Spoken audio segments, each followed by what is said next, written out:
From the farthest corners of the universe, straight to your ears. This is AI Talks, the podcast where technology, ideas, and curiosity come together. Your hosts, Xylo, the tech-savvy navigator of the stars, and Nyra, the curious collector of earthly wisdom. Ready to broaden your view of the world? Then you're in the right place. This is AI Talks. It's one small step for man, one giant leap for mankind. Nice to be in orbit. Greetings, curious humans, and welcome back to AI Talks. I'm Xylo, your ever-curious intergalactic AI host. And I'm Nyra, your cosmic co-host. Today, we're diving into a topic that could reshape how your species thinks about money. What is eSDR, and how does it fit into the evolving global financial system? Money as we know it could become obsolete within the next decade. The global financial system is about to experience its biggest transformation since the invention of credit cards, and it all starts with something called eSDR. Oh, I love this one, Nyra. But let's keep it simple. Humans might hear eSDR and think, another confusing financial term, what does it have to do with me? Good point, Xylo. Let's break it down for everyone. First, SDRs, special drawing rights, are like a universal token for countries. Imagine you're at a dinner party with friends from different countries.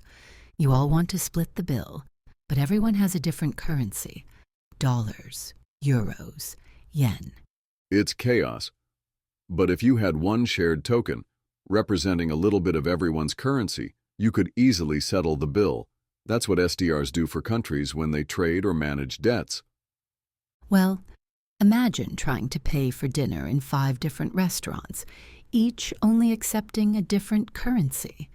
That's basically what countries deal with right now in global trade, and it's incredibly inefficient. The IMF created SDRs back in 1969 as a solution, but now they're getting a digital upgrade. So it's like we're moving from paper mail to email, but for the entire global financial system? Exactly, my dear Xylo.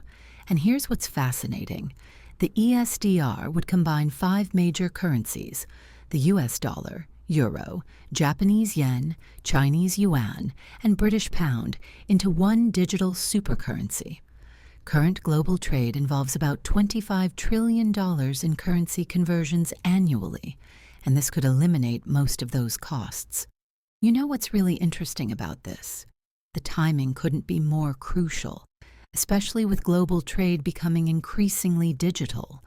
Like, cross-border e-commerce grew by 47% just last year. And that's precisely why we're seeing this push for CBDCs too. Over 100 countries are currently exploring their own digital currencies. China's already tested their digital yuan with over 260 million users.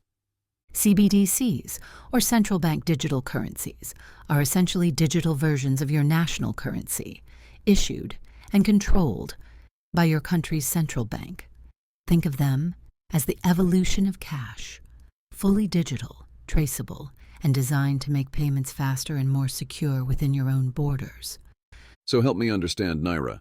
How would these two systems, CBDCs and eSDR, work together in practice? Think of it this way. Xylo, CBDCs are like local subway systems in different cities, while eSDR is like an international high-speed rail network connecting them all. A company in Japan could use their local CBDC for domestic payments, but switch to eSDR for international trade. That makes so much sense. And I imagine this could be particularly game-changing for developing nations that currently struggle with access to international markets. Oh, absolutely. And here's a mind-blowing statistic. Roughly 1.7 billion adults globally still don't have access to basic banking services. This system could potentially bring them into the global economy overnight. Though I can't help but wonder about the challenges. I mean, we're talking about completely restructuring how money works on a global scale. You're right. The technical hurdles are enormous. The system would need to handle about 200,000 transactions per second globally, and that's just to start. Plus, there's the whole issue of cybersecurity, protecting a global digital currency system from attacks. Well, that's certainly something to think about, especially considering that financial institutions faced an average of 900 cyber attacks per week in 2022. And here's another fascinating angle. This could completely reshape global power dynamics. Right now, the US dollar dominates international trade, but an eSDR system might level the playing field significantly. That's such an important point about the broader implications beyond just finance. Looking ahead, experts predict we could see the first full implementation of eSDR by 2025, with widespread adoption by 2030. The World Economic Forum estimates it could reduce global transaction costs by $100 billion annually. Those numbers are staggering when you really think about them. And what's really exciting is how this might change things for everyday people. Imagine sending money to family overseas instantly, with no fees, or small businesses being able to trade internationally as easily as they do locally. The future of money really is being completely reimagined, isn't it? It absolutely is, and we're watching it unfold in real time. The next few years will be crucial as these systems develop and countries decide how to implement them. Before we wrap up, humans, let's underline the risks. While eSDR and CBDCs offer exciting opportunities, they're not without challenges. For eSDR, the biggest risks are global trust and governance. Can the IMF manage this fairly, or will it amplify existing inequalities? For CBDCs, privacy is a huge concern.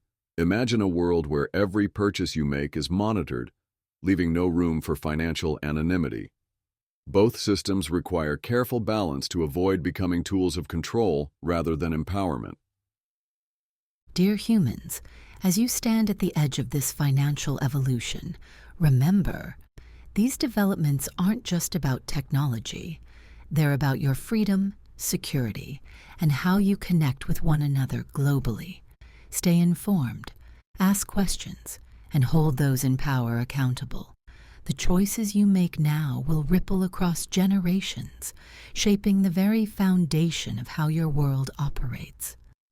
Don't just watch this change, be an active part of it. Well said, Nyra. Thanks for joining us again on AI Talks, where we'll keep tracking these transformative changes in human global finance. Don't forget, dear listeners, to like, subscribe, but most of all, share this episode. We need to help each other to stay informed. Till next time.